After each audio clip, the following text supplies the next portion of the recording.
नमस्कार, आप देख रहे हैं न्यूज अपडेट 24 भारतवर्ष। मैं आपके साथ हेमंत चौहान। आइए रुक करते हैं अब तक की खास मुख्य खबरों पर। धोखा मिला, पार्टियों से धोखा मिला, इस पर क्या कहना चाहते हैं? क्या ओम प्रकाश राजभर पूरी तरह से परिपक्व हो चुके हैं धोखे से कि अब धोखा नहीं खाएंगे, या इसके बाद भी जो है?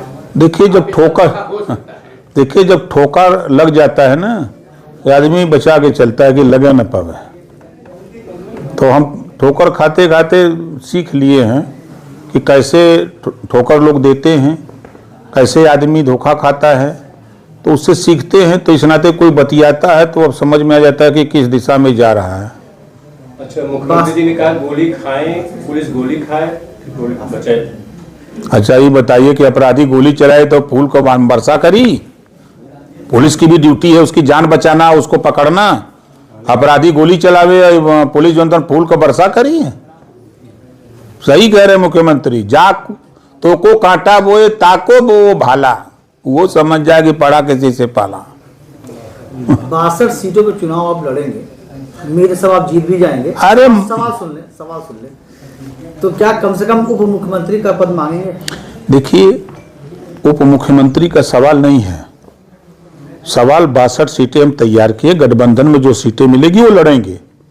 हम उप मुख्यमंत्री नहीं हैं, तब भी ओम प्रकाश राजभर को प्रदेश तो छोड़ दीजिए, देशों धीरे धीरे जाने लग कि कौन एक नेता बा यूपी में जो छपटिया था।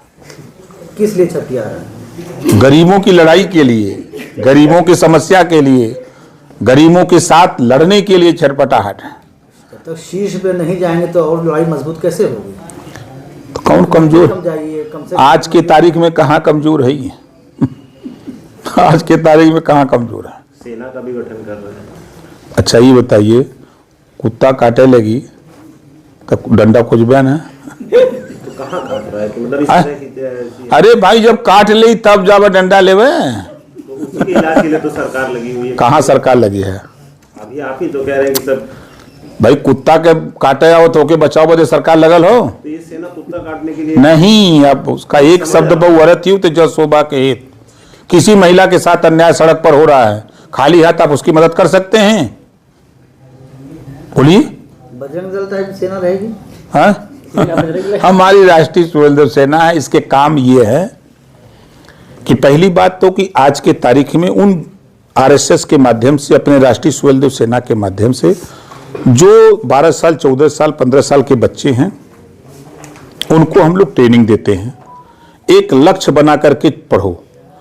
बच्चे पढ़ रहे हैं, जब उनसे पूछा जाए तो 60% 65% बच्चे ये बता रहे हैं कि अब वहीं पढ़ ले तो बताइए। तो हम लोग उनको बता रहे हैं कि अगर सपना माँ बाप ने सजोया इंजीनियर बनाने का, तो इंजीनियर बनने के लिए विषय पढ़ो।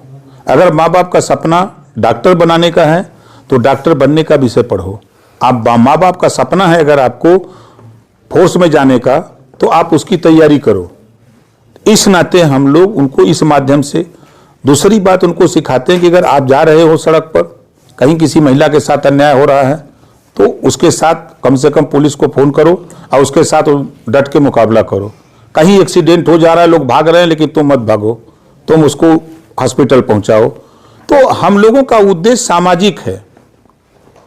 हम ऐसे ही थोड़ा बोलते हैं कि पाकिस्तान से भिड़ा लो, 147 थमा दो, पाकिस्तान के भीतर घुस के मारेंगे। सब ट्रेनिंग दी जा रही है अंदर अंदर। पंचायत अकेले लड़ेंगे कि गठबंधन में? नहीं, अकेले ही कहाँ, ही पार्टी का चुनाव होता है। ये तो फिर ही चुनाव होता है ना, कोई सिंबल पार्टी थोड़ा देती है। एक एक पार्टी से 4-5 गो पार्टी लड़ जाते हैं भिड़ के। तो क्या विधानसभा चुनाव पहले होगा पंचायत चुनाव या फिर उसके बाद? क्योंकि भैया समय पर होगा। यही भ्रम की स्थिति बताए ना कि जो आपके जनगणना का सवाल है, परीक्षा बोर्ड परीक्षा का सवाल है, SIR का सवाल है, इसी से लोग भ्रम में हैं। लगातार अखिलेश यादव जो है उनका चुनाव आयोग कह रहे हैं कि भाजपा के साथ ये काम कर रहा है। अच्छा, ये बताइए कि इसके पहले सरकार उनकी थी तो उस समय चुनाव आयोग किसके सह पर था? 60 साल कांग्रेस की सरकार थी देश और प्रदेश में। उस सरकार में सहयोगी समाजवादी पार्टी, बहुजन समाज पार्टी भी रही केंद्र में, प्रदेश में भी गठबंधन में लोग रहे। उस समय भी तो यही चुनाव आयोग था ना। उस समय किसका झंडा बांधता? आपने 62 सीट का चयन कर लिया है, तो जौनपुर में कौन सी सीट है? अब आपको कहाँ बता दें। नहीं, आपके यहाँ विधायक हैं, इसलिए पूछा जा रहा है। आपके दिखाई नहीं आपके दे विधायक हैं, आपके ही रहेंगे या कहीं और भी चले जाएंगे? अरे वो कहिया के चल गया बा कि आजू के जाए के बा। वो तो समाजवादी पार्टी का झंडा टांग के उसी दिन से घूम रहा जिस दिन से जीता है। खुलेआम टोपी लगा के घूमता है, गाड़ी में उसके झंडा लगा हुआ है। वैसा लायक विधायक तो हमने पूरे देश में नहीं देखा। ऐसा लायक विधायक। गठबंधन तो आपने किया था ना सपा से। देखिए, यही बात मैं जब कहता हूं कि अखिलेश जी जैसे धोखेबाज, तो लोगों को बुरा लगता है। ये साबित है ना, आपके जिले में जफराबाद में विधायक हमारी पार्टी हमारे सिंबल से है, झंडा क्यों लगा रहा है वो सपा का।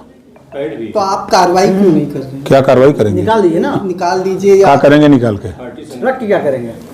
पहले ये तो जान लीजिए कि हमारी पार्टी अनरिकॉग्नाइज पार्टी है, हम कुछ नहीं कर सकते।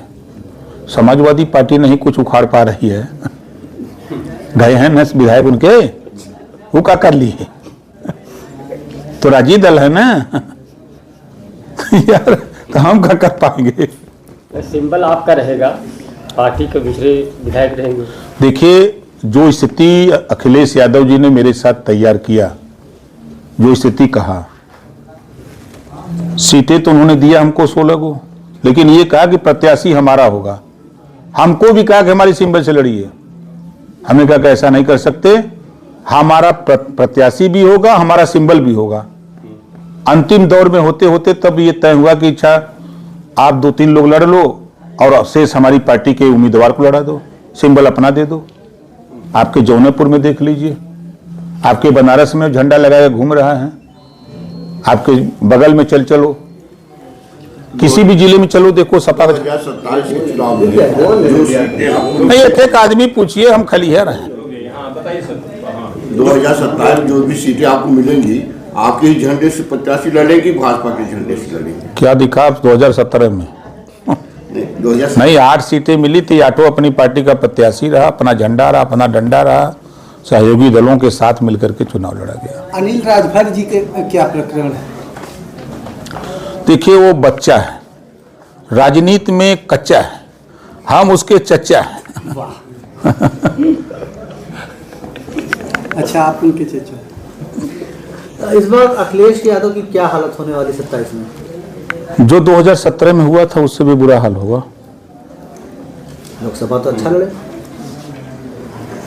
देखिए, लोकसभा का चुनाव और विधानसभा के चुनाव आप उठा के देखिए। इसी अगर हम जौनपुर लोकसभा की बात करें तो एक प्रत्याशी मौर्या लड़ा, 3 बिरादरी के लोग लड़े ना मात्र, और उसी लोकसभा में कम से कम 8 से 10 बिरादरी के लोग हो जाएंगे। जो वोट एक जगह पोल हुआ, वो वोट कई विभागों में बटे, कई जगहों बढ़ जाएगा। एक बड़ा चर्चित मामला रहा है शंकराचार्य जी को लेकर, आपका बयान दिखा आया था, वो लौट गए बिना स्नान किए। मन चंगा था कटौती में गंगा। रोज गंगा जी में से पानी लिया के नहा लेते थे। कोई देखा था 4 बजे जब लोग सुतल रहा तब से 2 बाल्टी लिया के नहा लेते थे। स्नान करके गए, तब क्या किए हैं? आप बताइए कि गंगा जी के किनारे कोई इतने दिन बिना नहाए रहेगा?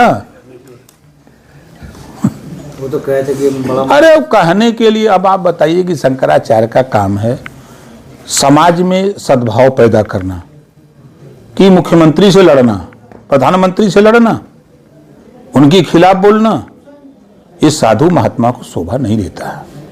ये शोभा देता है नेतागिरी करने वाले विपक्ष के लोगों को। राहुल गांधी के भी खिलाफ उन्होंने कहा था कि हिंदू नहीं है। राहुल गांधी बेचारे जब विदेश जाते हैं तो भारत को कटघरे में खड़ा कर देते हैं, चुनाव आयोग को कटघरा में खड़ा करते हैं, उसी चुनाव आयोग से जीते हैं सांसद। क्या कहेंगे उनको? नवड़े जी की फाइल में तो लेके वही टहल रहे हैं। एक किताब जो अभी तक प्रकाशित नहीं हो रही है, उसके कुछ अंश को पढ़ने को लेकर के लोकसभा में बड़ा हंगामा हो गया।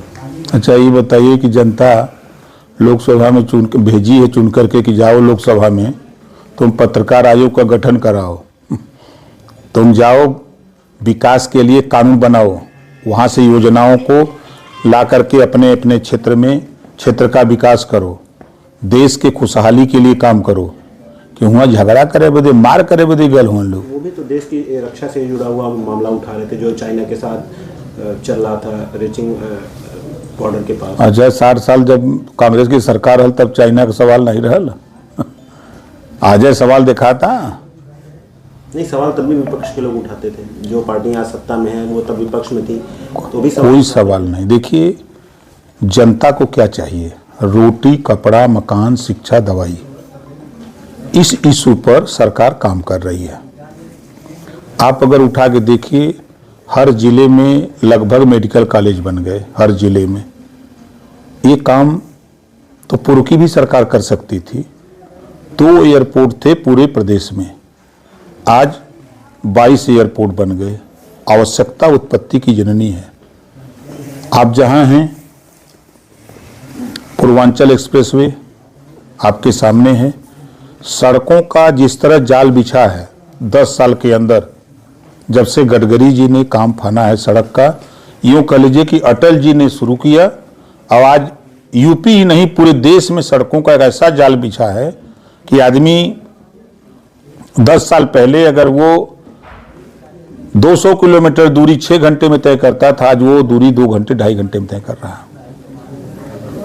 आप राजनीति का अगर चश्मा उतार करके, राजनीतिक चश्मा उतार करके लोग देखें, तब समझ में आएगा। इसी जौनपुर रेलवे स्टेशन पर सुबह जो ट्रेनें खड़ी होती थी, क्या हसर होता था, गंदगी होती थी। आज उठा के देखिए, वही सड़क, वही ट्रेनें खड़ी हो रही हैं। आज क्या स्थिति है?